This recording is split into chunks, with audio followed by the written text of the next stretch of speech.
Susan, is your Wi-Fi reception okay there? It is, it's fine. Is it setting off heart monitors all the way up and down the hall? I hope not. You're on live.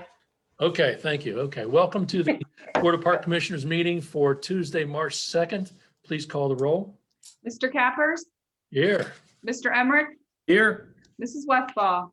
Here, In body and soul, yes. Okay, we have our minutes of February 2, 2021.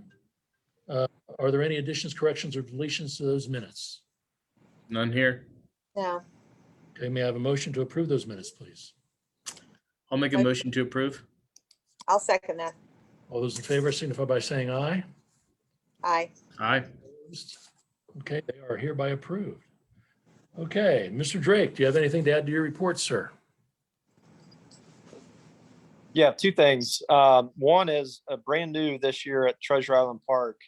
I think we've already talked about this, but just to let everybody know, we're going to have kayak racks available for rental next to Smith's Boathouse. So if the way the program will work, beginning April 1st, anybody that wants to store their kayak or canoe at Treasure Island and have it there and secured on a rack, they can rent that space and have that available for the season from April 1st through, I believe, the end of October is what we're going to run that. So it's an annual fee. Floattroy.com, I believe there's information that will be going up about that, and they'll be able to do that all online. But the racks are already built and will be placed yet this month there next, just south of Smith's Boathouse. So just to let everybody know that's coming. And then also, you notice my virtual background. It's hard to believe that we're probably about 5 weeks or so, maybe less, away from mowing. And we do have a seasonal mowing position open. So if anybody out there knows of anybody, we're looking for someone over the age of 18. They could start as early as the first week to the second week of April through the mowing season. So have them, they could call the park office or reach me via email and I can get them more details on that. So I think that's all I've got. Great. I see you've been busy taking trees out and destumping them. I saw. Yes, yeah, that's continued. You'll notice in the my report for this last month, we did get slowed quite a bit with the weather. In fact, snow plowing and salting took up a lot of our work order time this month, but we're still on track to be able to get that wrapped up before mowing season. So that will begin to taper off as we get more into grass and grounds maintenance and flowers and all those kind of things. But things have gone really well. We've made really good progress. The guys have done a great job this winter with all of our removals and getting the stumps out. So yep, that work is continued, but we'll be wrapping up soon. Talk to me about what you're going to be doing, if anything, about the moles up on the levee. Yeah, so I've been working a lot with first it started at North Market Street ball fields last year. We had Barnes Wildlife Control come in and took over 20 out just on the softball and baseball field. And now you can see the damage that's jumped across the street. And so Barnes actually comes in and they trap those. So that'll be an ongoing effort working with Barnes Wildlife Control to hopefully get those under control. Okay. Any questions for our superintendent? Nope. Jeremy, thank you very much. Okay, thank you. I don't see Mr. Boer or Mr. Seiler on the meeting, so their reports will be accepted as remitted. As far as the Planning Commission report, the only thing I've got to indicate is that at the Planning Commission, there was a piece of property owned by the city upon which the driving range exists that was rezoned or suggested to be rezoned by City Council. And it's rezoned to wellhead Protection. wellhead protection. I was assured by staff that it's not going to have any negative impact at all on the operations of the driving range of the golf course, and that it will not have any detrimental impact at all on what we're doing out there. So that was approved by Planning Commission, positive recommendation to council for rezoning, just to let you know. It'd probably be seamless. Nobody will probably ever know anything happened. As far as new business, who's going to undertake the first item? I see Stan, you're out there. No, Go ahead. Stan's not here. I think I will. Oh, there he is. Stands on. Stan's on. Okay, there he is. Go Hi, ahead. Stan, you want to talk about GOBA? Okay, so for this year, in 2021, it will be the Western Ohio Bicycle Adventure. GOBA is being reimagined this year, a different kind of concept, so they don't want people to think it's the same as GOBA. It's the same people putting it together. And then in 2022, we'll be back again with a traditional GOBA, we hope. So basically the same kind of parking concept in the park with camping and so forth. The numbers will be smaller this year. We're looking at a maximum number of 500 riders and same 3-day period. We're just kind of readjusting things because, you know, the people at GOBA need to work with, of course, 4 or 5 different health departments from the different counties and of course, state regulations.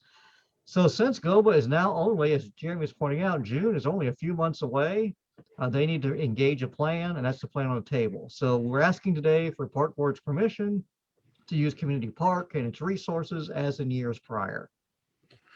Okay, that's a different discussion concerning what's on the agenda.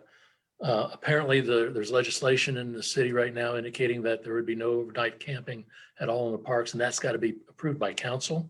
Sue's taking care of that part. Yes, But you need a recommendation from the Board of Park Commissioners to get, yes, is that correct? including the possibility of the use of fire pits in Troy Community Park in both years. Okay, Yes. so Jordan, Susan, what do you think about that?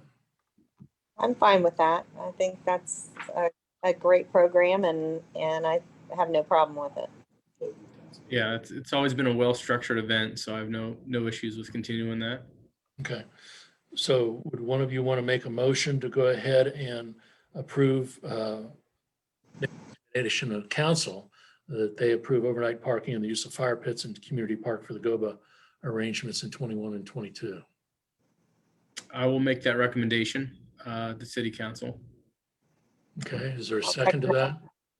Okay, there's been a motion and a second. Is there any further discussion? Are they going to be using the floating tents for that event? That would be a separate rental event, a separate rental. If so, I'm not sure. They Okay. are going to be available though for Jeremy that says period yes. of time for them to use. Okay. Okay, please call the roll. Mr. Cappers, Yes? Mr. Emmerich, Yes, Mrs. Westfall, Yes. motion approved, or recommendation approved.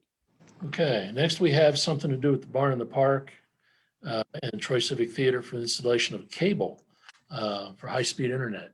Sue, are you undertaking that discussion? I can attempt it, thank you.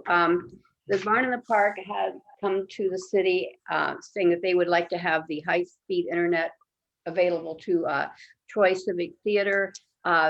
One thing is they're looking at is maybe even being able to use that type of technology to kind of like perform plays that people can, I guess, tune in and watch, so to speak. There is a cost for the installation of the cable, but they are in the process of applying for and maybe receiving a grant to pay for it.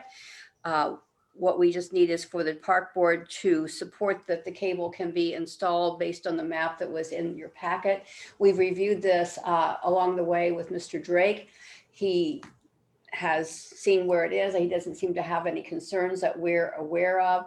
Of course, you know, they'll have to check with OOPS or anything in case there's any utilities there and take care to protect our property. But we just would like to have the park board support them proceeding to have this done. Jeremy, that map seems to come awfully close to the tennis courts. Or is it going through any of the asphalt or concrete structure? It's fairly close, but they're actually boring underground. So this is all part of MetroNet. And I have worked with Chuck Fox previously. He was looking at a different provider and they wanted to do an open trench. And so, of course, we would have had that trench the whole way through the park, all being open and all the destruction and so forth. So this really is the best option that I've seen. It will all be bored underground with no damage to any of our surfaces other than the potholes that they put at each end of the trench. And then to my knowledge, at least in the past, MetroNet has been repairing those as they go. So This is definitely the best option I've seen, and fully support that. Okay. Susan, Jordan, do either one of you have any questions? There's really no interruption at all, other than maybe not being in the space while they're actually boring underground.